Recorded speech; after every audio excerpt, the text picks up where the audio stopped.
दोस्तों, पत्नी अपने प्रेमी संग फरार हो जाती है। जो पत्नी का पति होता है वह वकील होता है और पत्नी अपने पति को झूठे केस में फंसाने के लिए धमका रही थी, जिससे वह परेशान हो जाता है और आत्महत्या कर लेता है। दोस्तों, आइए जानते हैं पूरी इस घटना के बारे में। दोस्तों, आपसे एक ही रिक्वेस्ट है, अगर आपने हमारे चैनल को सब्सक्राइब नहीं किया है तो हमारे चैनल को सब्सक्राइब जरूर कर लें। चलिए दोस्तों, कहानी को हम शुरू करते हैं। बरेली में पत्नी से परेशान होकर एडवोकेट पति ने जहर खा लिया था। उन्हें गुड हॉस्पिटल में भर्ती कराया गया।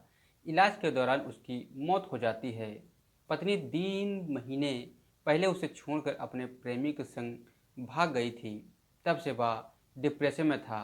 प्रेमी भी उसे जान से मारने की बार बार धमकी दिए जा रहा था। पति कमल कुमार सागर ने जहर खाने से पहले सुसाइड नोट में लिखा था। उन्होंने लिखा था, मेरी पत्नी 2 मासूम बच्चों को छोड़कर अपने प्रेमी के साथ भाग गई है। 3 महीने से उसी के साथ में रह रही है।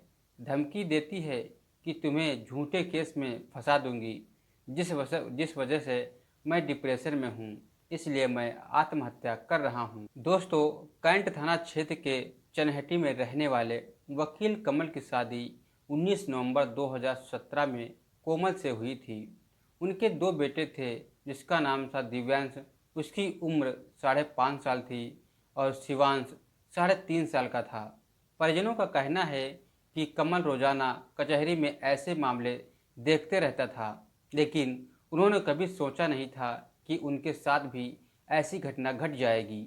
वो इसे सहन नहीं कर पाए और अपनी जान दे दी थी। दोस्तों, कमल ने सुसाइड नोट में लिखा था, 6 महीने पहले पत्नी के अफेयर के बारे में पता चला।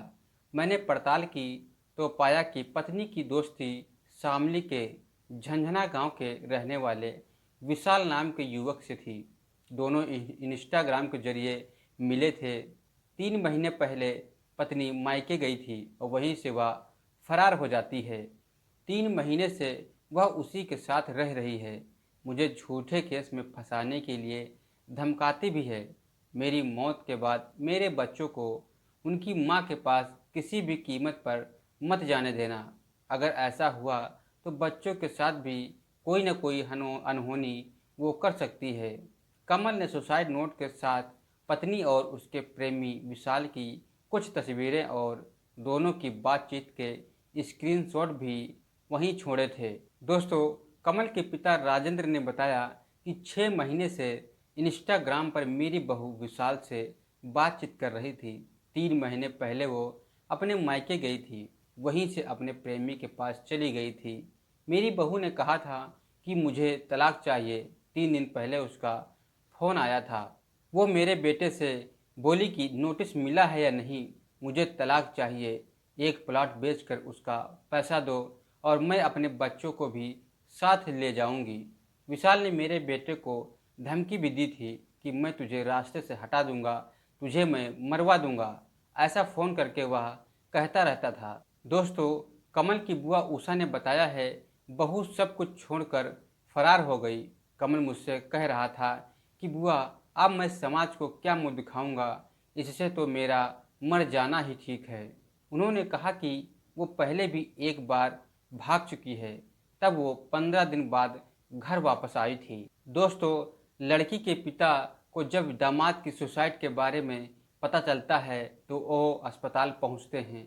उन्होंने बताया कि जब मैं अपनी बेटी को समझाने लगा तो उसने मुझे भी गालियां देना शुरू कर दिया था। दोस्तों, ऐसी औरतों के बारे में आपकी क्या राय है, कमेंट में ज़रूर लिखें। मिलते हैं दोस्तों आपको किसी दूसरी वीडियो के साथ, तब तक के लिए जय हिंद।